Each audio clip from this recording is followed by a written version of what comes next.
Hey, welcome back to the Ernest P YouTube channel. I'm Ernest, and if you've ever noticed that your belt squeaks while your engine's cold, I'm going to show you how to fix it. So on this engine we have several different belts running different accessories. Specifically, the power steering belt squeaks when the engine's cold. You know, when you first start it and you turn to pull out of the driveway or wherever you park, you'll notice it squeaking. So we're going to go ahead and tighten this belt up. That just means the belt's loose, but you'll want to inspect the belt as well to make sure that it is not you know, dry rotted. Check underneath it for cracks. This belt's new, so we're just going to tighten it up. Now there's two different ways to tighten them up. On this vehicle specifically, we're going to have to loosen this bolt here, and you can see kind of the little half moon shape where we can take this and put more tension on it, and we'll have to loosen this one here so that we can turn this pump.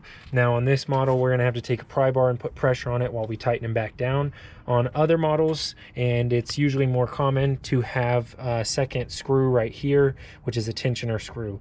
So it'll be connected to this, and then it'll come out and sit somewhere else. And then you'll just tighten that screw, you know, righty-tighty, lefty-loosey.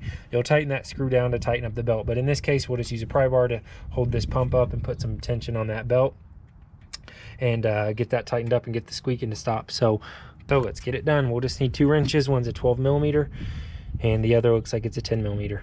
All right, so they were both 12 millimeters. I just loosened them up both slightly, and you can see now that's loose.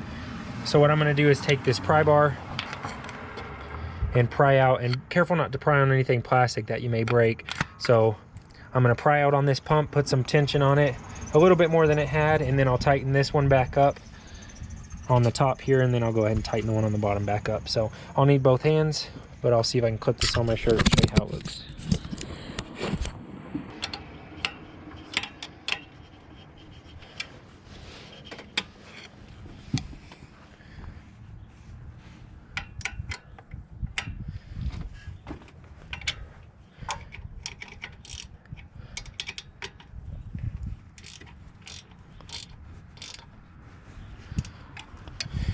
All right, the one on the bottom doesn't have to be super tight. You just want it snug. The one on the top, snug as well. So that's it, folks. That's how you tighten it up. Again, if there's a different style as well that has a tensioning bolt, and you'll just tighten that down like you would a normal bolt, and it'll put tension on that belt. So thanks for watching. As always, have a good day. Peace out. Consider liking and subscribing.